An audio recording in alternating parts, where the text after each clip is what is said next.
Hey guys, this is Kalash Vats and welcome back to my YouTube channel. So previous video में मैं आपको management की characteristics के बारे में बता चुकी हूँ। ठीक है, सो आज हम अपना नेक्स्ट टॉपिक जो है हमारा ऑब्जेक्टिव्स ऑफ मैनेजमेंट उसको स्टार्ट करेंगे। इस टॉपिक में हम मैनेजमेंट के ऑब्जेक्टिव्स के बारे में पढ़ने वाले हैं।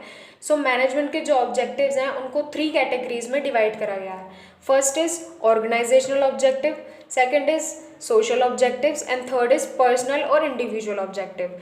इस वाले जो टॉपिक में हम ऑब्जेक्टिव्स वर्कर्स और एम्प्लॉयज़ के लिए पढ़ते हैं, तो ये मैं तभी आपको बताऊंगी जब हम इस टॉपिक पे आएंगे। सो फर्स्ट हमारा है organisational objective. The organisational objectives aims at prosperity and growth of the organisation. Generally, it is assumed that profit maximization is the main objective for every business organization, but it is not true. The managers try to develop and attain variety of objectives in all the management area which reduces cost and maximum prosperity for organization. ठीक है, जो organisational objective होता है ये generally ये माना जाता है कि प्रॉफिट अर्न करना ही एक मेन ऑब्जेक्टिव है किसी भी ऑर्गेनाइजेशन के लिए, लेकिन ये सच नहीं है। सिर्फ प्रॉफिट अर्न करना ही ज़रूरी नहीं है, एक काफ़ी नहीं है किसी भी ऑर्गेनाइजेशन के लिए। बहुत सारे मैनेजमेंट एरियाज़ में बहुत सारे ऑब्जेक्टिव्स होते हैं जो एक मैनेजर को फुलफिल करने पड़ते हैं। ठीक है, तो वही हम वन बाय वन पढ़ेंगे। The 3 important organisational objectives of a manager are, so first is survival, second is profit, third is growth. ठीक है, तो पहले हम सर्वाइवल का पढ़ते हैं। The basic purpose of every organization is to survive and exist in the competition market for a long period of time, and it is possible only when it is able to cover its cost and earn profit. तो किसी भी organisation के लिए market में survive करना, competition में बने रहना, ये एक सबसे बड़ा और इम्पॉर्टेंट ऑर्गेनाइजेशनल ऑब्जेक्टिव होता है। ठीक है, और ये किस लिए, कैसे हम इसको पॉसिबल कर पाते हैं, कैसे ये पॉसिबल होता है? ये होता है जब हम अपनी कोई भी ऑर्गेनाइजेशन अपनी कॉस्ट कवर करे और फिर प्रॉफिट को अर्न करे। ये आपको एक मतलब प्रोसेस होता है। ये कोई भी अगर आपको माल बेच रहा है, सबसे पहले उसमें से उस जो माल में ये सब जानते हैं कि उसकी लागत उसमें होगी, इंक्लूड है उसमें उसकी कॉस्ट। तो जब हम अपनी कॉस्ट को कवर कर लेते हैं उसके बाद फिर हमारा जो स्टेप आता है वो आता है प्रॉफिट अर्न करने का। ठीक है, तो सर्वाइव करने के लिए क्या है, सबसे पहले तो हमें अपनी कॉस्ट को कवर करना है। जो हमने एक्सपेंसेस करे हैं अपनी ऑर्गेनाइजेशन में अपने प्रोडक्ट पर, पहले तो सबसे पहले उसको कवर करना है, उसके बाद फिर हमें प्रॉफिट अर्न करने पर आना है। ठीक है, तो सेकेंड हमारा क्या है, प्रॉफिट।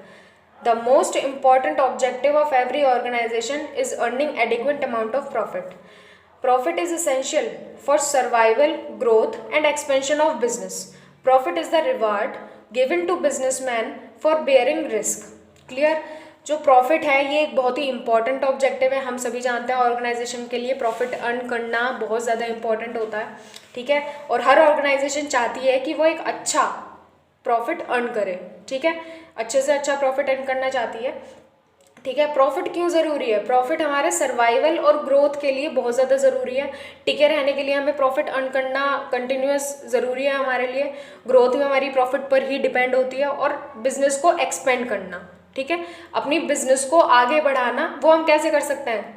प्रॉफिट अर्न करने से ही, एक अच्छा प्रॉफिट अर्न करने से। ज़्यादा से ज़्यादा कमाएंगे तो हम अपने बिजनेस को भी एक्सपेंड कर पाएंगे। ठीक है, तो प्रॉफिट क्या है? प्रॉफिट एक बिजनेसमैन के लिए एक इनाम है, एक प्राइज़ है जो कि उसे रिस्क बेयर करने के अगेंस्ट मिलता है। ठीक है, क्योंकि बिजनेसमैन जो होता है वो मार्केट में रिस्क बेयर करता है, रिस्क उठाता है, तो उसको रिवॉर्ड में क्या मिलता है? उसको एक अचीवमेंट में क्या मिलता है? उसको प्रॉफिट मिलता है।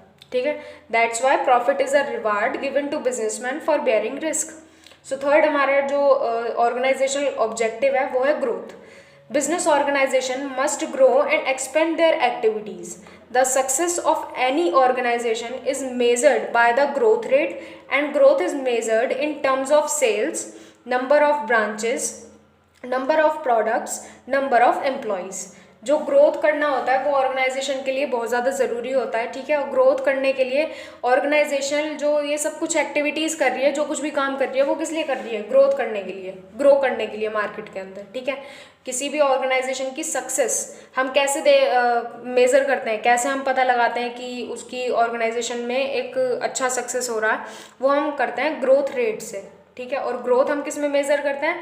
जब हम ये देखते हैं कि हाँ उस ऑर्गेनाइजेशन की नंबर ऑफ सेल्स वो बढ़ी है, नंबर ऑफ ब्रांचेस इंक्रीज हो गई हैं सिटी में, नंबर ऑफ प्रोडक्ट्स इंक्रीज हो गए हैं, नंबर ऑफ एम्प्लॉयज़, उसके ऑर्गेनाइजेशन में बहुत सारे एम्प्लॉयज़ काम करते हैं, उससे ये पता लगता है कि जो हमारी ऑर्गेनाइजेशन है, जो ऑर्गेनाइजेशन है वो ग्रोथ कर रही है, ठीक है। उसकी सक्सेस हमें पता लगती है, ठीक है। आई होप आप लोगों को ऑर्गेनाइजेशनल ऑब्जेक्टिव समझ में आ गए होंगे।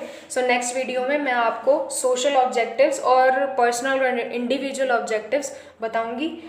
Thank you guys for watching.